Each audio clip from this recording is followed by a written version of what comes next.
Ish kapiteni i Shqipërisë Sulejman Demullari ka dhënë një intervistë me agjencinë polake të shtypit ku komentoi shortin e kuqezimëve me Poloninë në play-off. Ish lojtari Dinamos theksoi rëndësinë e unitetit të ekipit, një parim kyç i ngulitur te lojtarët shqiptar nga trajneri i tyre brazilian Silvinho.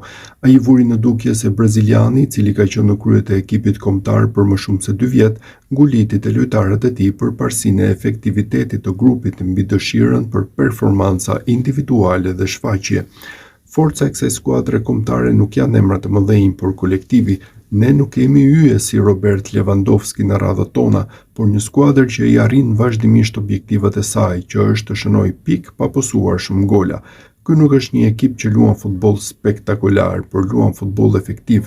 Edhe kundër Andorrës, shumë më të dobët ata fituan vetëm 1-0 më 13 nëntor, por duke fituar 3 pikë atje, ata siguruan një vend në fazën eliminatore, shtoi ish sulmuesi shqiptar.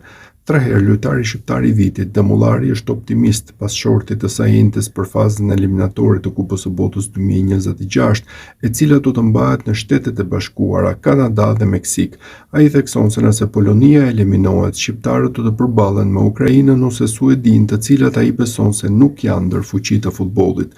Demullari, duke i përshkruar bardhekuqt si një ekip të fortë, e krahasoi atë me soliditetin e shqiptarëve, të cilët, siç theksoi ai, kanë luajtur në një nivel të barabartë për disa vite. Silvinho ka frymëzuar një ndryshim në mentalitetin e lojtarëve tanë. Ai ka orientuar ata që të japin më shumë nga vetja në ekipi kombëtar sesa në klubet e tyre, të japin përkushtimin e tyre maksimal, jo vetëm për përsosmëri individuale, por për të mirën e të gjithë ekipit. Performanca është parsore dhe kjo përkthehet në një vend në play-off, përfundoi Sulejman Demullari.